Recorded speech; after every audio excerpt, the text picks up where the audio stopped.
ეხლა კი განვაგრძობთ გამოშვებას. საქართველოს საპატრიარქოს სპეციალურ მიმართვას ავრცელებს განცხადებაში ნათქვამია, რომ ბოლო დროს გავრცელებული ინფორმაცია თითქოს სინოდის წევრთა აზრი რელიგიის კანონთან დაკავშირებით ორად გაიყო, სიმართლეს არ შეესაბამება.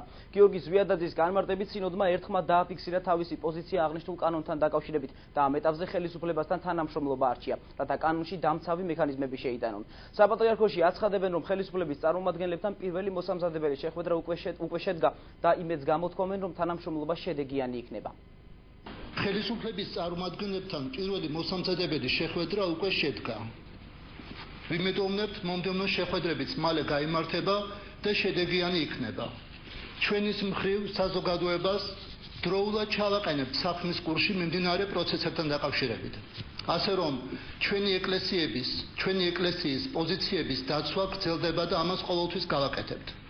ეს ამავე დროს არის ჩვენი ქვეყნის ინტერესების დაცვაც, რადგან მართლმადიდებელმა სარწმუნოებამ ჩამოაყალიბა და შეინარჩუნა ერთიანი ქართული ქრისტიანული სახელმწიფო, რაც გულისხმობს როგორც უნიკალური ქართული კულტურის და ქართველი ადამიანის ცხოვრებისა და აზროვნების წესის განსაზღვრას, ისე საქართველოში მცხოვრები სხვა ერისა და სხვა სარწმუნოების წარმომადგენლებისადმი ურთიერთპატივისცემაზე დაფუძნებული კეთილმეზობლური და მეგობრული დამოკიდებულებების ჩამოყალიბებასაც.